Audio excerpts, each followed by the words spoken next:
साथियों, जय भीम जय भारत जय संविधान में बहुजन दस्तक एंड कॉन्स्टिट्यूशन चैनल से गौतम रत्ना। और आज हम बात करने वाले हैं भंते तिस्सगुप्त जी, जो यहाँ बौद्ध विहार है दिल्ली के अंदर, तैमूर नगर के अंदर।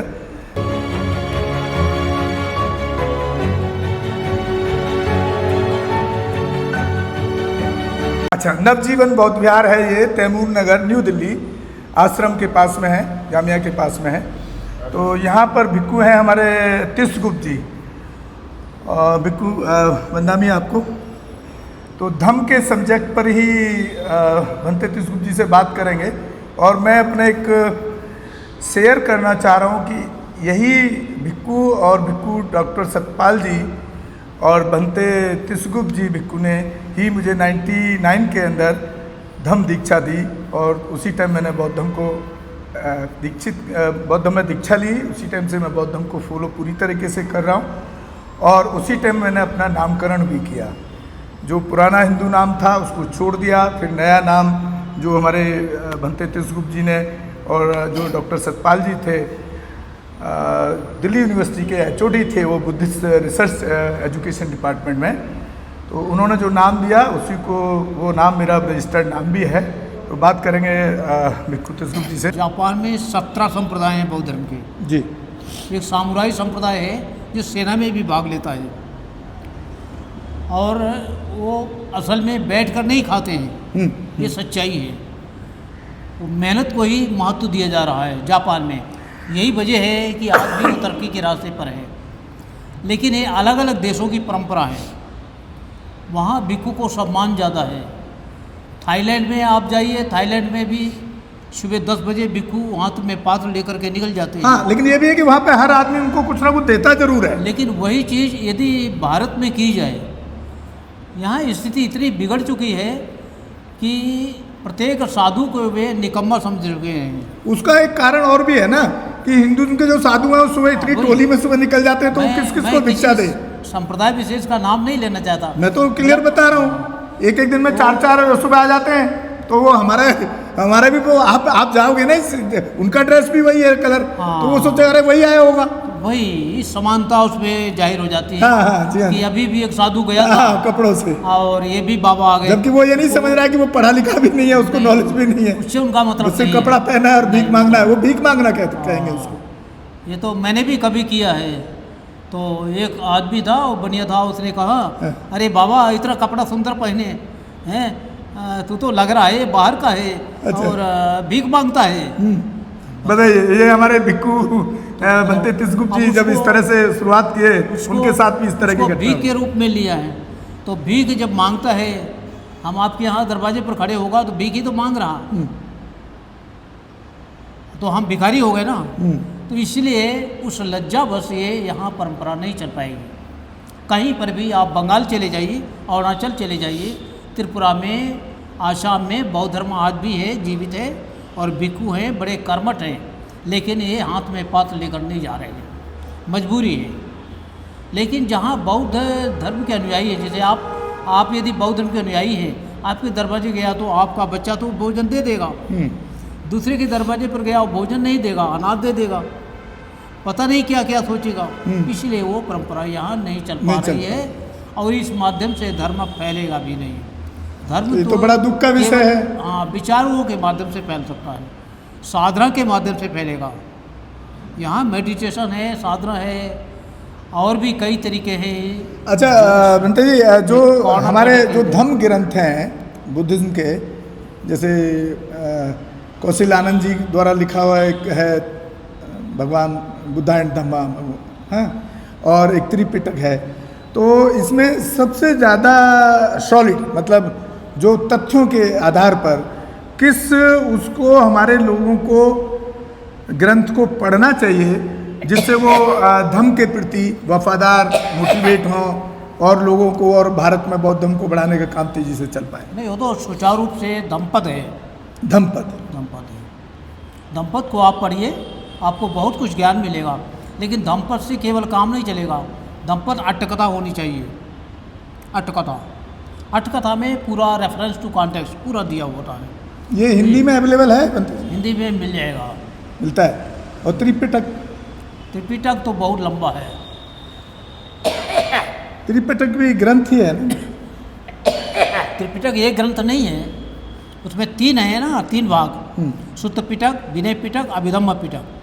शुद्ध पिटक में भी 4-5 भाग हैं, विनय पिटक में भी 4-5 भाग हैं, अभिधम्म पिटक में भी 7 भाग हैं। ये सब हिंदी में अवेलेबल है?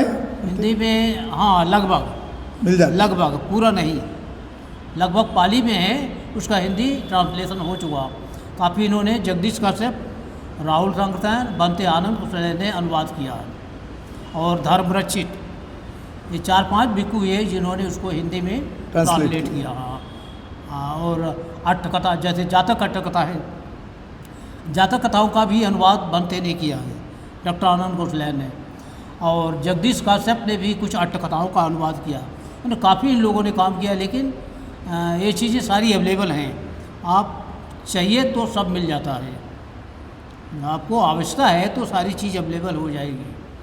साथियों देखिए, उन्होंने धम्म ग्रंथ के बारे में भी बड़ा डिटेल के साथ आपको बता दिया है कि आपको किन किन के लिखे हुए धम्म ग्रंथ, त्रिपिटक और जो जो धम्म के ग्रंथ हैं बुद्धिज्म के, वो सब आपको बड़े डिटेल में बताएं। आप खरीद सकते हैं, ढूंढ सकते हैं। कई सारे ऐसे बुक सेलर्स होंगे, और आजकल तो ऑनलाइन में भी सारे मिल जाते हैं, कॉन्स्टिट्यूशन से लेकर सब बुक मिल जाती हैं ऑनलाइन भी।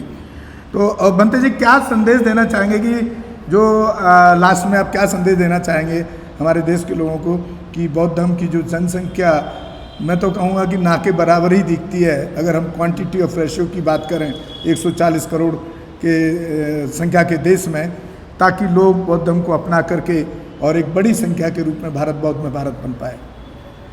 वैसे यहाँ क्या फॉर्मूला हो सकता है ऐसा?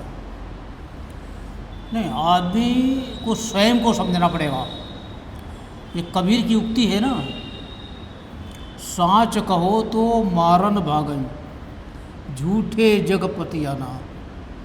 यदि समाज को सही दिशा देना चाहते हो, पता नहीं किस मूड का समाज बन चुका है, वो सच्चाई को स्वीकार ही नहीं कर रहा है, सच्चाई की ओर बढ़ना ही नहीं चाहता है, वो आपका दुश्मन बन जाएगा। झूठे जगपति आना, यानी झूठ पर ज़्यादा विश्वास करता है, जितना भी बरगलाओगे, गलत रास्ता दोगे, उसी पर विश्वास कर रहा। यही वजह है कि ब्राह्मण धर्म को उतना लाभ हो रहा है। तो यदि हम गलत रास्ते से, पाखंड से, ब्राह्मण तो कोई धर्म नहीं है बनते जी, वो तो हिंदू धर्म है ना? एक ही चीज़ है। अच्छा, एक ही चीज़ है, एक ही चीज़ है। जो ब्राह्मणी व्यवस्था को ही ब्राह्मण धर्म कहते हैं, उसे हिंदू धर्म कहते हैं। जो ब्राह्मण को सर्वोपरि माने, उसकी व्यवस्था को माने, उसे ब्राह्मण धर्म या हिंदू धर्म चीज़ में। तो साथियों, एक बहुत लंबी चर्चा हमने भिक्खु तिसगुप्त जी के साथ, बनते जी के साथ किया, और वो बहुत लगभग 35 साल से लगभग मैं जानता हूँ उनको, और उनके संपर्क में भी रहा हूँ काफ़ी हद तक। और उनका जो अध्ययन है बड़ा गहराई से, वो पूरा दिन पढ़ने पर लगाते हैं, पढ़ाई करके इतने अच्छे वक्तव्य के साथ आपको धर्म से रिलेटेड जो सारी चीज़ें आपको उन्होंने प्रेजेंट करने का काम किया। हम बहुत बहुत बनते जी को साधुवाद करते हैं। वंदामी बनते जी ने लास्ट में कहा, कबीर वाला जो एग्जाम्पल दिया कि जो सच बोलता है उसको तो यहाँ लोग मारने दौड़ते हैं, उसको गलियाते हैं। एक ये बहुत बड़ी विडंबना कहूँगा। और उनमें से एक शख्सियत गौतम रत्न आपके सामने बैठी है। जब मैं राजनीतिक या जिस भी माहौल पर मैं जो बात रखता हूँ, अगर कड़वा सच रखता हूँ वहाँ पर, चाहे वो नेताओं का मामला हो, चाहे बहुजन नेताओं का मामला हो, या बहुजन संगठनों का मामला हो, या सोशल एक्टिविस्टों का मामला हो, तो लोग मुझे भी बड़ा टारगेट करते हैं, मेरी वाणी को भी बड़ा टारगेट करते हैं जब मैं सच को सामने रखता हूँ। खैर, मैं इन सब बातों की परवाह नहीं करता, और इन सब बातों को परवाह ना करते हुए जो लोग नेगेटिव मेरे बारे में सोचते हैं, उनको पहले मेरे काम को जानना चाहिए, मेरे काम को देखना चाहिए, मेरे त्याग को देखना चाहिए। उसके बाद वो अपना कमेंट करें तो मैं समझता हूँ ज़्यादा बेहतर होगा।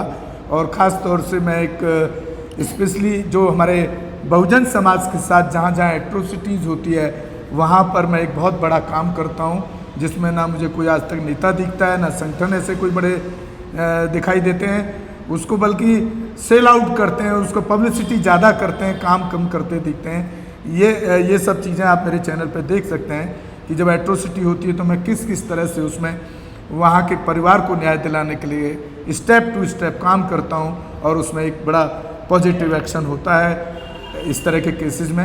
अगर इस तरह की भी कोई घटना हो तो कभी भी आप हमारे चैनल को बताएं। हमारे चैनल के नंबर दिए हुए हैं चैनल पर, और हो सके तो एक आर्थिक सहयोग करने की कोशिश भी करें, क्योंकि चैनल चलाने के लिए एक बहुत बड़ा खर्चा मैं अपनी जेब से इस समाज के लिए, देश के लिए और बुद्धिज़्म को प्रमोट करने के लिए लगातार कर रहा हूँ। इसी के साथ हम विदा लेते हैं। जय भीम, जय भारत, जय संविधान, नमो बुद्धाय, धन्यवाद।